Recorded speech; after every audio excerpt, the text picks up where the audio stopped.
Salam Rahmatullah. I think it's a mixture of all three. I think what you need to do is do the Ruqyah, self-Ruqyah.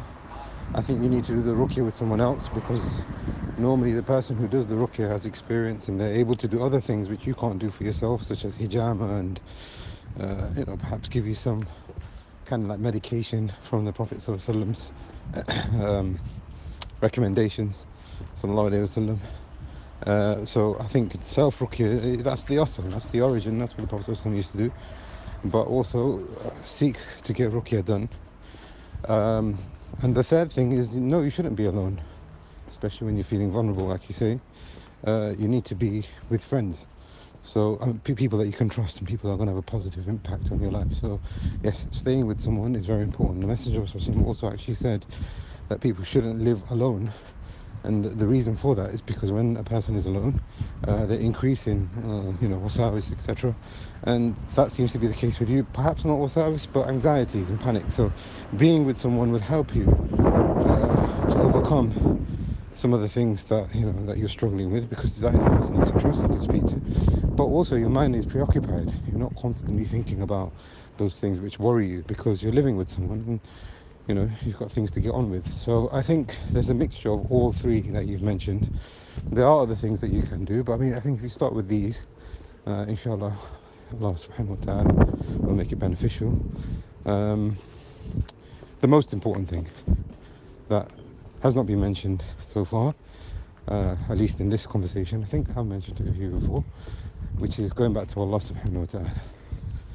The more you think of Allah, the more you remember Him, He remembers you. Who else would you want to remember you? There's no one from the creation that can benefit you except for Allah subhanahu wa ta'ala has willed.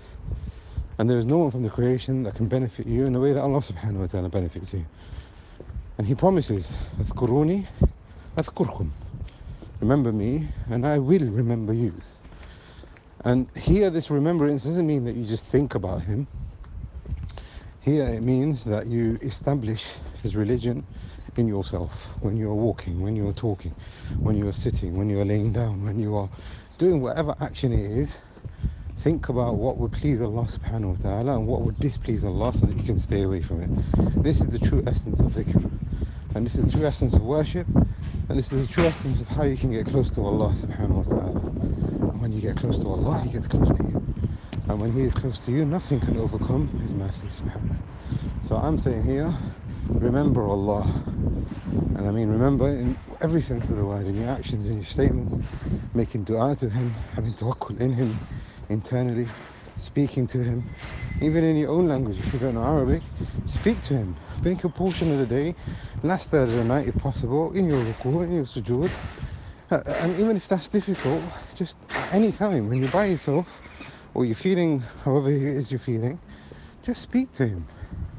Speak to Him how you'd want to speak to a close friend. And say, "Oh Allah, I'm going through this. Oh Allah, I'm going through that. Oh Allah, I need you in this. Oh Allah, I've experienced that." And you will find that Allah subhanahu wa ta'ala is close. You have to have that certainty that He is there and He's listening and He will respond. Unfortunately, to the weakness of some people's iman, they say, yeah, I'll remember Allah, but really it's an abstract concept for them to speak to Allah, because they can't see Him and they don't know if He's listening, or they don't know if He's going to respond. That's not the certainty that exists in the heart of a believer. So my point here is, do all three and get closer to Allah subhanahu wa ta'ala with all those things which are beloved to Him. Get closer to Him by abstaining from those things which are not beloved to Him, and remember Him in yourself, and remember Him in all of your affairs, and you will find that Allah subhanahu wa ta'ala will remember you back, and He will respond. And for every difficulty there is a relief which is greater than the difficulty that you've experienced. That's Allah subhanahu wa ta'ala. He makes it easy for you and all of the Muslims that are struggling. Wallahu a'lam. Assalamu alaikum.